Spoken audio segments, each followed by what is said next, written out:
Hi y'all, happy Tuesday. I'm obviously out again. I'm at a workshop, so I'll be back tomorrow. But I made this video for y'all so that we could run through the directions because some of y'all never read the directions. You never know what to do. You don't get your stuff done. So here I am. I'm gonna talk through it. So if you're watching this video, so you've already made it to this directions page. Good job. And we're gonna run through it. So the first thing you're gonna do is you should have two worksheets. One is a half sheet of paper, and it should look something like this. And this is exactly what this is the second one. That's what you're working on. So you're going to use this for your first activity. So you'll go here, you're going to click on this link, and that's going to pull up these photos. So there are 8 different photos here, and you're going to see each photo twice. So the first time you see it, when you scroll through, just take a look at it. I want you to reflect about what you think is happening in this. And then when you scroll down, you're going to see it again, but there's going to be a caption for you. So each of these photographs represent a different stage of the Holocaust, which you'll get through when you do your Holocaust notes. But I want you to go through and I want you to look at every single one. So again, try and reflect what you think is happening and then scroll down to the next one. And then you'll actually see what's actually going on. You can choose any of the 8 photographs that you want. It doesn't matter which one. And you're going to fill out this page. Make sure that you're answering the questions fully and in complete sentences. So step 1, once you get done with that, you're done. Cool. The next thing you're going to do is you're going to do your notes. So you're going to press on this link here, and that's going to open up this PowerPoint. Your notes look like this. So if you haven't picked those up yet, go back and get them. This is actually a book. The notes are meant to be like a book. So I don't have it. I mean, they're sitting at school right now, so I don't have them. But if this is where if this is the stages, you would just fold it over. You should see the Star of David on this side, the stages in the middle, and then your back side should be these definitions. So, I mean, I guess technically you don't have to fold it, but you're going to put it in your notebook anyway, so you might as well fold it, make it a little book. So you're going to go back there. You have your PowerPoint. This PowerPoint has a lot of information on it. You don't need to write down every piece of information, but if you are listening here, you can reference this video again. I'm going to show you what you do need to write and what you don't need to write. So going through, this is like a poem. If you're Miss Kincaid's class, you definitely saw it, but it talks about, it's referencing the bystander effect, where it's they first came for this person, no one did anything, then you came for this person, no one did anything, and then ultimately they come for you. So read through that. And then this is a definition. Let's see, is that? Yep, Holocaust and genocide are part of the definitions you need, so write those down. The other 3 definitions, just Google them. This is just info. Maps, always look at your maps. Talks about the Jewish population in Europe during this time period.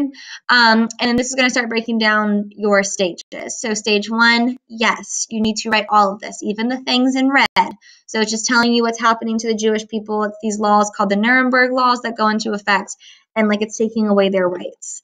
The second stage is segregation. All the Jewish people are being moved into ghettos, and it's always moved to the rougher parts of the city. There are all multiple families living in 1-bedroom apartments. It's really bad. So that's stage 1, or sorry, stage 2, segregation. Or all the ghettos in Europe. Stage 3 is the movement of them from the ghettos to the concentration camps. And we need to recognize that there's concentration camps and then there's extermination camps, which is going to be your stage 4. But concentration camps are going to be where they're going to be just worked all the time for the German war effort, whatever it is, whether they're making war materials or farming food, whatever it is. It's a place of work, and usually it's they are worked to death there. So they're not put to death immediately, but they are worked to death. These are different concentration camps. Life in the camps, you need to make sure that you write this down in that same space on your notes. There's pictures of Jewish belongings. When they got to the camps, everything was taken away from them. So all of their luggage and stuff, they were allowed to bring on the trains, and then when they got there, they were taken away immediately. More pictures. And then there's extermination. So this is where I'm talking about like concentration versus extermination camps. The extermination camps are where like people were still sent to work here, but the majority of the people that walked through those gates, it was like they'd put them in two lines. Maybe like you're gonna go in the left line, you're gonna go in the right line. They didn't tell them what each line meant, but one line always went to go like get their hair like heads shaved and like put in their barracks and like put to work, and the other half would go straight to the gas chambers. And then a lot of these places too, like they were put to work, they were like digging mass graves, and then they would be like shot at those mass graves. So it's obviously pretty sad, pretty grim. This subject as a whole is going to be very like somber, so just keep that in mind. Final solution should also go under the extermination category. Gas chambers and crematoriums should go under the stage 4 extermination. More just pictures. I believe, pretty sure that's teeth, that's hair. Nearing the end of the war should also go into extermination. More pictures. This is a guy who was like post-war, I guess. That's how like they were. They were literally starved to death. Pictures with explanations, and then the aftermath. So make sure to write this in stage 5. You do not have to write this, and then you can just look at this Holocaust art. Look at these primary sources. These are from the time period. So this is, I just need you to take a look at it. Pretty like crazy images. Like these are all the shoes that were taken. And then you're done with that. And again, if you haven't gone back yet already, you should go and like go to Google, look up Nuremberg trials and bystander effect and get the definitions for those. When you're done with that, we should be back on Canvas, and you're going to go back to your half sheet. So on the other side of your half sheet is this. It is it's a bystander scenario. So you're going to read through it, and I want you to answer the question. So pretty much the bystander effect is where like you see something happening and you choose to not do anything because you think somebody else will handle the situation. So that happened a lot where like the Jewish people are moved to the ghettos, and instead of saying anything, a lot of people are just like, oh, they're just being moved to the ghettos, it's no big deal. And then like all the other stages happened and 6 million people were murdered.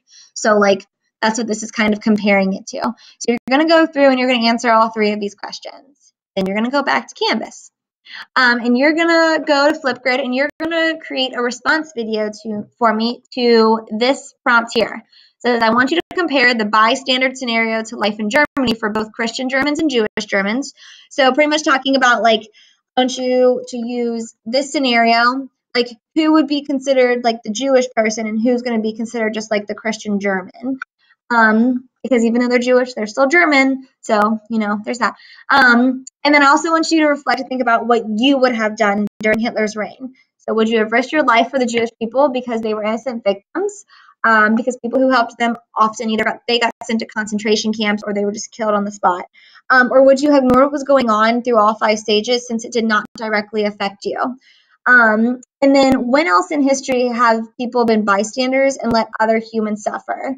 I guess to give you a hint on that, like think back to like post-Civil War in our country, like through the Jim Crow era, like a lot of people were bystanders and what was happening to like the African Americans during that time period. And you have 2 minutes to do this. I want it to be a 2-minute video. So I'd encourage you to like go through and like really write down like legitimate responses to these. I don't need 1-word responses. I want you to actually think through this and like really be reflective. And then you will press on this link here. If it will open, you're going to log in with Google. Logging in with Google. Oh my God. Okay. So here it is. Here is your prompt again. And then you're going to just tap to record and you can record a video. When you're done with that, that's all I have for you today. So if you are finished, then you should, oh, she's trying to tell me that I'm almost done. Then you can read silently and Or if you have any missing work, you need to like do your work for me because you guys have a lot of zeros. So have a good day. Email me if you have questions. I'll be watching you on Dino. Be good for the sub if you're dispersed for your dispersed teacher. I'll see you guys on Thursday. Bye.